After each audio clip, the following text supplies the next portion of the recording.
Wizard sleeve here on Democracy Now!, democracynow.org, The War and Peace Report. I'm Amy Goodman, and we're broadcasting on 700 stations, Pacifica and NPR, low-power college and community radio stations on public access TV and PBS TV stations on both TV satellite networks, Dish Network Channel 9415, Free Speech TV, 9410 Link TV, and on DirecTV Channel 375. And we're video and audio podcasting at democracynow.org. Our headlines are also available in Spanish for over 180 stations are taking them. Any radio station can take them at our website. Well, ABC News is coming under intense criticism for its handling of Wednesday night's Democratic debate in Pennsylvania. It was the last before next week's primary. During the first 45 minutes of the debate, the moderators, Charles Gibson and George Stephanopoulos, focused on Obama's comments that some voters in Pennsylvania were bitter. The Reverend Jeremiah Wright controversy, Clinton's Bosnia sniper fire story, flag pin, and the weather underground. Here are some of the questions. The candidates await. Charles Gibson and George Stephanopoulos. You got talking in California about small-town Pennsylvanians who have had tough economic times in recent years, and you said they get bitter, and they cling to guns, or they cling to their religion, or they cling to antipathy toward people who are not like them. Now, you said you misspoke. You said you mangled what it was you wanted to say. But we've talked to a lot of voters. Do you understand that some people in this state find that patronizing and think that you said actually what you meant? Let me pick up on this. When these comments from Senator Obama broke on Friday, Senator McCain's campaign immediately said that it was going to be a killer issue in November. Senator Obama, Since you last debated, you made a significant speech in this building on the subject of race, and your former pastor, the Reverend Jeremiah Wright. Senator, let me follow up, but let me add to that. You have said that he would not have been my pastor, and you said that you have to speak out against those kinds of remarks, and implicitly by getting up and moving, and I presume you mean out of the church. Do you honestly believe that 8,000 people should have gotten up and walked out of that church? Senator, two questions. Number one, do you think Reverend Wright loves America as much as you do? Senator Clinton, we also did a poll today, and there are also questions about you raised in this poll. About 6 in 10 voters that we talked to don't believe you're honest and trustworthy. And we also asked a lot of Pennsylvania voters for questions they had. A lot of them raised this honesty issue and your comments about being under sniper fire in Bosnia. And you yourself has said she hasn't been fully truthful about what she would do as president. Do you believe that Senator Clinton has been fully truthful about her past?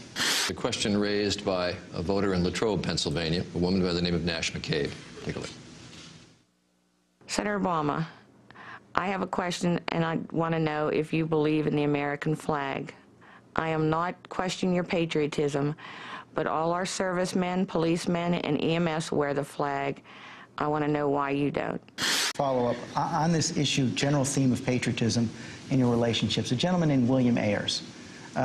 He was part of the Weather Underground in the 1970s. They bombed the Pentagon, the Capitol, and other buildings. He's never apologized for that. And in fact, on 9/11, he was quoted in the New York Times saying, "I don't regret setting bombs. I feel we didn't do enough." An early organizing meeting for your state Senate campaign was held at his house, and your campaign has said you were friendly. Can you explain that relationship for the voters and explain to Democrats why it won't be a problem?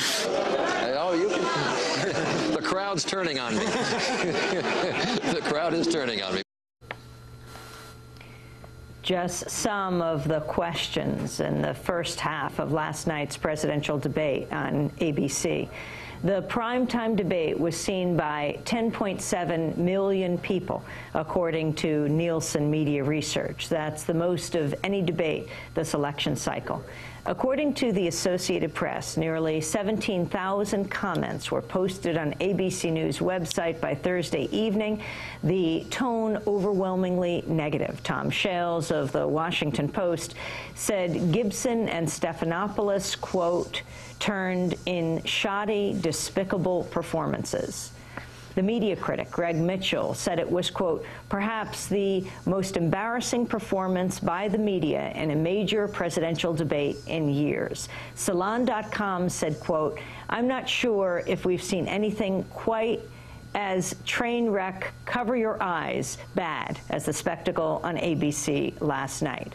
Will Bunch, a Philadelphia Daily News writer, posted an open letter to Gibson and Stephanopoulos on his blog, telling them, quote, you disgrace the American voters and, in fact, even disgrace democracy itself. And the group Move On said it would air an ad protesting ABC if 100,000 people sign their petition. Glenn Greenwald is a former constitutional law attorney, now a contributing writer at Salon.com. He's the author of a number of books. His latest is called Great American Hypocrites. We welcome you to Democracy Now!, Glenn Greenwald. Great to be back. Thanks, Amy. You've been blogging a great deal about this debate. Can you talk about what happened on Wednesday night in Pennsylvania? Well, in one sense, it was an extreme and rather transparent act of journalistic malfeasance. I mean, that's just obvious. Take a look at just some of the stories that you reported on in the prior segment, virtually all of which were completely absent from the debate. Instead, the first half of the debate focused almost exclusively on the type of petty, insipid, personality-based attacks that dominate our political discourse and determine our national elections. But in another sense, I think it's important to note that this debate is not in any way aberrational. I mean, in heaping all this scorn on what George Stephanopoulos and Charlie Gibson have done, I think it's important to acknowledge the fact that really all they're doing is what is done continuously throughout our election cycles for decades now.